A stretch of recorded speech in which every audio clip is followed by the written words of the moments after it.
All right, what is going on, everyone, and welcome back to another Black Desert video. My name is John, and every month I like to do a little updated video on how I go about making silver every month and things that change throughout, like patches and everything. So I wanted to share this with you just because I thought maybe some of these activities you could do as well. Obviously, everyone's going to make a different amount of silver, whether you're beginner or end game because of life skill levels and everything. But I wanted to give you guys some tips on things you could do and or start doing as well, and just things that I do overall. So yeah, that's one of those things I like to update every month, and it's usually around the end of the month, so I can actually make time for this. So first of all, a lot of these are going to be the same as last month, but we're going to talk about a few things that got changed, and hopefully these are going to be interesting. So first of all, every month, all of you guys should be increasing your contribution point number, even if it's by like 1 or 2 every month. I guess it depends where you're at in the game. It gets harder as you go on. But the reason why is because obviously the more contribution points you have, the more nodes you can get, means more passive money, whether you sell the materials or actually use it. But also a big thing is we do Imperial Delivery. And so the number you can get every month is your contribution point total. So I have mine 442 divided by 2. And that means that's the number of daily turn-ins you can get. And then I do guru boxes. I personally do Valencia meals. But I think there are probably some different ones. I just have a node set up ready for Valencia ones. But like if you find a cheaper one, just do that. So basically I make about 255 mil minus production costs, so the actual profit's about like 130 140 mil. So I would say, even for all of you, trying to get your cooking to guru just to do Imperial Delivery is probably like at least 80 to 100 mil, even for on the lower side of things if you don't have a lot of contribution. So yeah, what you would do is just go and, I don't know, buy whatever meals, and then I guess that doesn't really matter which one you buy, but like there's a reason why there's like 1.9 billion, actually billion sales over the years, because people just make them. And then even if you just buy it to turn it into delivery, that's still profit. So even if you don't make them, it's cool. I would recommend starting Imperial Deliveries. I do believe Masters is profitable as well, but ideally you just want to just power level yourself to guru as fast as you can and do that. So yeah, that's about 130 to 140 mil profit for me every day in about 10 minutes. So just definitely do that. The next thing I do every day is the Pit of Undying. Now, this one is a little bit different because you don't necessarily get silver value, but you get it in terms of Cron stones and everything. So I do the Pit of Undying at the Tet level, and the way you know is if you first start off, you're gonna get these things called the Crow, or like Undying Crow's Insignia, Pride, Duo, Tri, Tet, and the Pen one.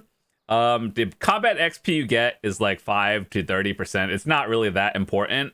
It's just more of the accomplishment that you did it. But every day when you do the Pit of Undying, you get these Seal of Undyings, and I personally turn mine in for Cron stones. I honestly think that is the most value because Cron stones are 3 mil on the vendor if you can't buy costumes. But other than that, I'm pretty sure the reroll ones, which the unstable fuels, are also very a good choice as well. Everything else probably not. So either Cron stones or unstable fuels if you like retagging and everything. So every difficulty gives you more of those tokens, and so the higher difficulty means you can get more like turn-ins every day. And so I get about like 80, maybe 80 to 100 Cron stones every day, which is upwards 300 mil. It's not necessarily silver value, but it's Cron stone value. And if you guys have watched my channel for a while, you guys know I do a lot of enhancing. So yeah, Cron stones are actually very important. So even if you are a beginner, trying to do it at like duo or tri level, it's fairly easy. And so I think you should do it as well. Even if you're a beginner and you don't think you need the Cron stones now, trust me when I say you'll need it later. So it's not a bad idea to just start and do it. It takes about maybe 10 to 15 minutes a day. I would say if you are like an advanced person, like I've done mine all the way to pen, and I can do pen, but it just like the amount of mechanics you have to remember and this like very precise at the highest level is not really worth the time. So I could do like Tet really comfortably, like memorized it, and also like it is just it's easier. So relatively, it's the difference between Tet and pen is probably like maybe 10 to 20 Cron stones a day. Like, yeah, it is actually a lot if you think about it, but the time you spend like racking your brain remembering mechanics. So the next thing I wanted to talk about is farming. So believe it or not, farming is pretty good. It's not necessarily the most direct silver, but you use the byproducts you get out of it. And then, so here's something you can do. Let me just show you this. So first of all, when you do farming, we all know what farming is. You get these byproducts for the blush leaves, and you could either trade them for contribution points and farming XP, which obviously more contribution points means more CP. That means more Imperial Delivery crates, more nodes and everything, more profit over time. Or you could get like the tier 9 horse materials and all the cooking materials, whatever, and then that you could turn into profit. But I always do the contribution and farming XP simply because I want a higher pool of contribution points, and that allows me to do long-term goals. And so another thing I would recommend is, you guys know these mysterious seeds, right? You could turn them into, I think, is it magical seeds or mysterious?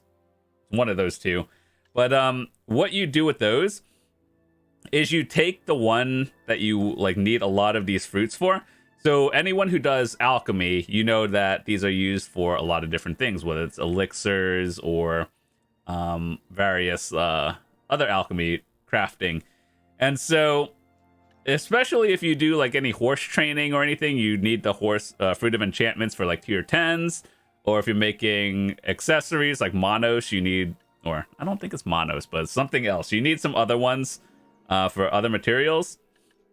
So if you actually collect the, what is it, mysterious seeds, and then you turn it into the seed you like and then grow it. Let's say, for example, you get about 1,000 of these fruit of enchantments a day. You can sell it for like 300 mil. I wouldn't really recommend selling it, just because if you are at a higher end level of life skilling, you could just actually turn it into way more profit than you can sell it for. So if you're just looking for easy money, sure, sell it. It doesn't matter. Or if you're looking for like to turn it into something, you can make a lot more out of it. So either way, believe it or not, if you've been tossing away your mysterious seeds from farming, I don't do that. Just turn it into a seed and then grow it over a day, and then that's just silver profit by other stuff. But other than that, the blush leaves I actually do use for overall like slow progress, and I think it is worth doing, especially if you are going for like a tier 9 or tier 10 horse yourself. Instead of buying the materials to upgrade, you can just get it yourself. So that's another step. Next thing we have is gathering. We're actually getting close to Guru 28, and gathering is not hard. It's just one of those energy gated ones, and you guys should never max out your energy, or like make sure your energy is not full, because that's just like you're losing silver when the regen ticks and you're not getting anything. So always be sure to do something with your energy.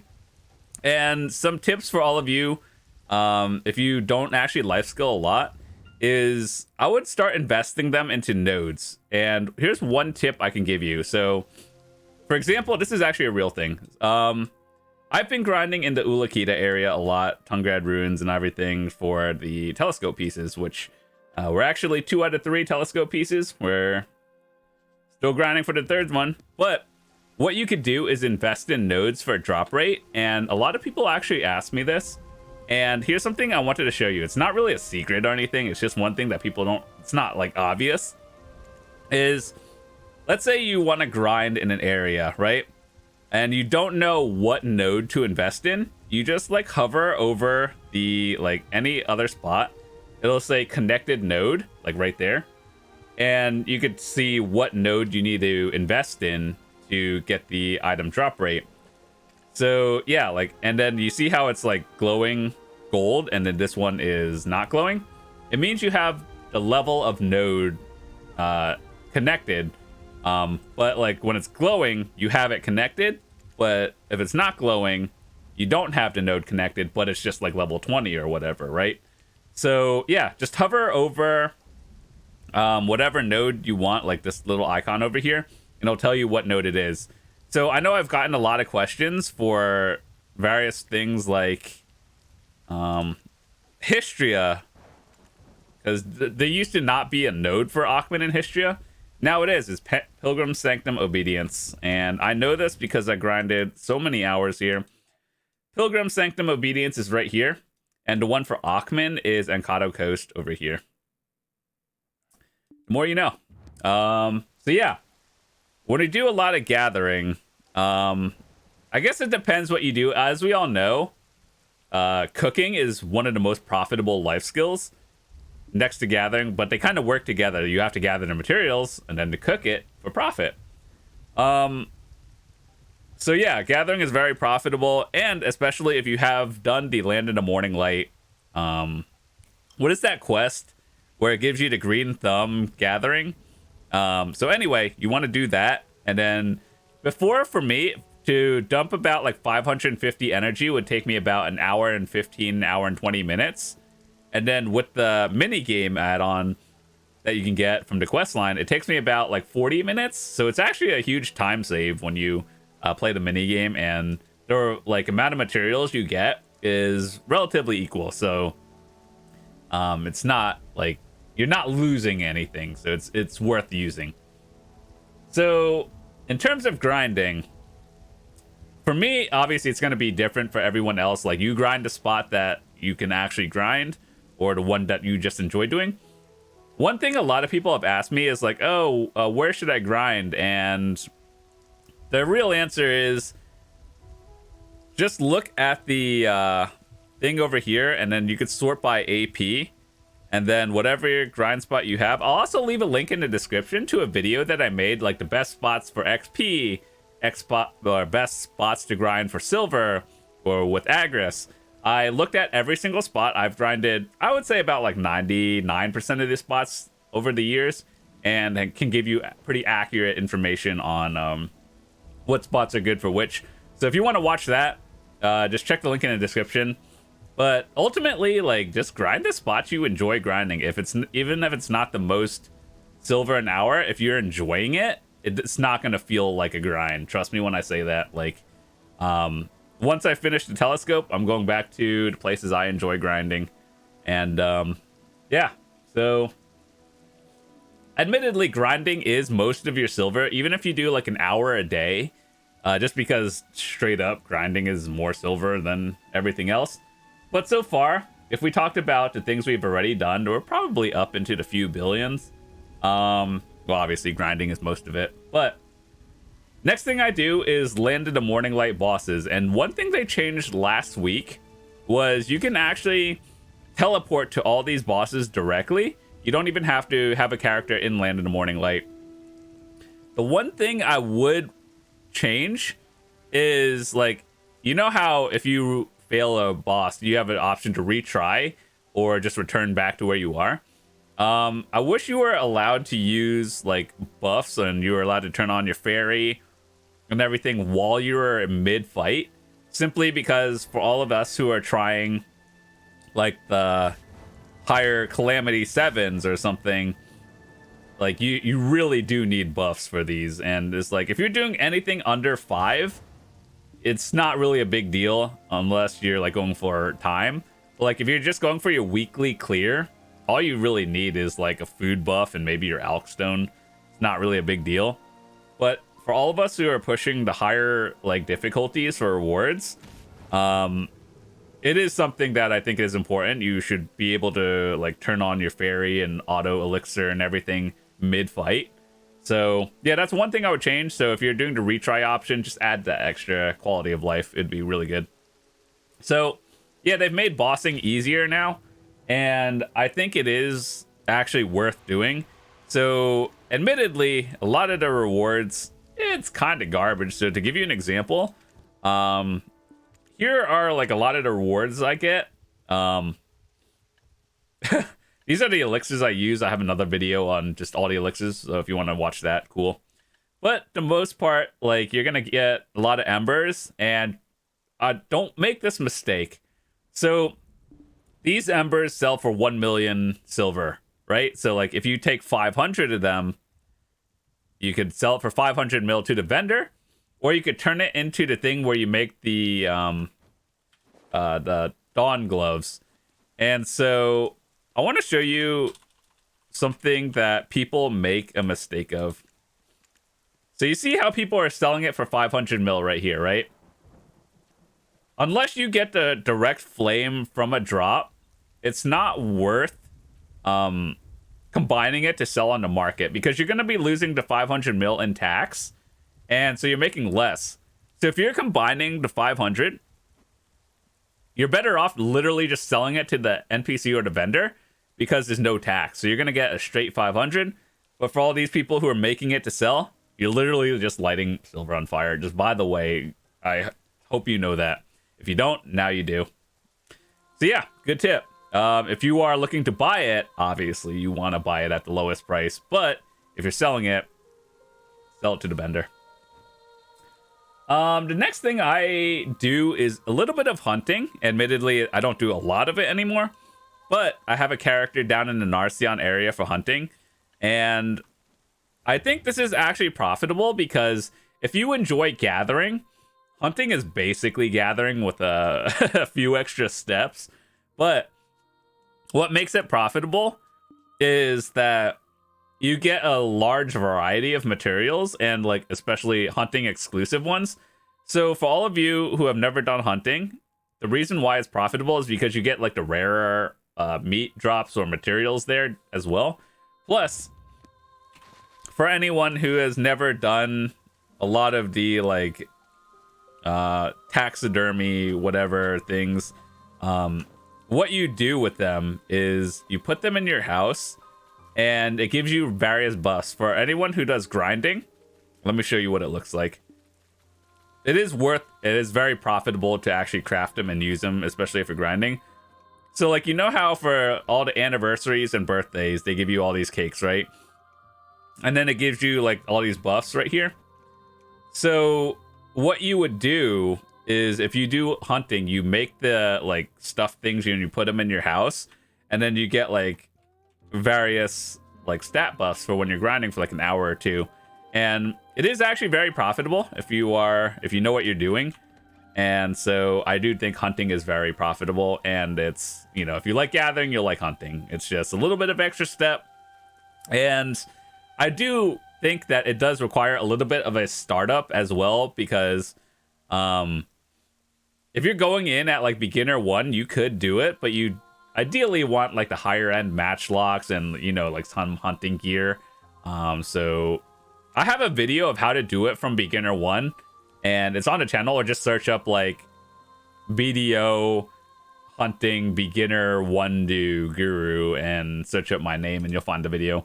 Well, ideally what you want is to try to get some hunter's clothes early on. Obviously, get a matchlock that works for you and your level. And then I gave you some tips on how to go about doing it very early on.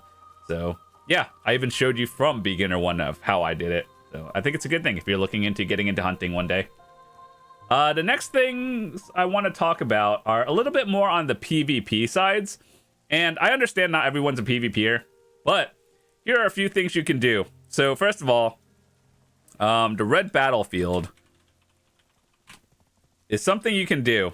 And I guess this is a little bit on the what time do you play, because like RBF does give some daily rewards like energy and some like, what is it, the dust for Capra stones. So it is actually a little bit of silver every day. Play a few games, and then it's probably like 100 mil or something, maybe more. And another thing is, if your guild does war, whether you win or lose, as long as this is a total like kill death between your entire guild, you get rewarded. And so what it looks like is you get these resplendent medal of honors and then these essence of honors and gallantry. And what you do with them is you turn it into the crystals, and then you could use these honors at the store, which is like right here. And then the shop will open, and if your guild wins the war, whatever tier node war you do, this shop will open temporarily, and then you can buy a lot of good things that are discounted. So yeah, it is worth participating in guild wars, even if you're not good at it. So as long as you like contribute, whether you're just like dying or not, like you do get rewarded. So that's a few, like at least I think about like 150, maybe 200 mil, just by participating. And so I think that's good. So if we talked about everything and we take out the amount of grinding, that's probably like 2 billion silver a day for maybe, I don't know, maybe 2-3 hours of work. And I guess the more you play, obviously, you can make more silver. And then if I were to do grinding, I could do, I don't know, I guess it depends on how long I've been grinding. Tungrad Ruins. This spot is considered one of the better ones, but I guess it really just depends on what class you play, because I think for Dark Knights, you're just straight up very average here. It's not bad, it's not great, it's just straight down the middle, in my opinion. So yeah, but I'm looking for the last telescope piece. That's where I've been grinding. So I do about like an hour or two a day. That's probably, I guess, maybe a bill or two. So I could make 4 to 5 billion silver a day on like maybe 3 to 4 hours of playing a day. And then if you have rift bosses, obviously they're worth doing now. So even if you've never done them before, or you're new, or you've just decided you don't want to do them, it's worth doing. Trust me when I say that. And then, yeah, when you do your gathering every day, you can turn it into cooking, make some more silver. And yeah, I think that's about it. So hopefully you guys enjoyed this video. This is what I do personally. Obviously, everyone is going to make a different amount of silver, even if you were to copy exactly what I do. But I think it's important to actually just start branching out and doing multiple things, because if you just grind all day, you're probably going to get burnt out eventually. It's like, I don't know, just play the game how you want to play. If you like grinding 12 hours a day, cool. But yeah, ultimately, hopefully you enjoyed some of those tips that I gave you. Maybe you'll try something else out and just do a lot of variety in this game. But that's about it. Hopefully you guys enjoyed it. If you're new to the channel, hit that subscribe button. Drop a quick like if you can as well. And I make videos for beginners, returning players, people who are just looking to get better at this game. I've been playing this game for almost 8 years now, and back when I started, I didn't have any of these guides to help me. So I just wanted to share all the knowledge I've gotten over the years. And yeah, hopefully it helped. And I will see you guys tomorrow. Have a fantastic day. Peace.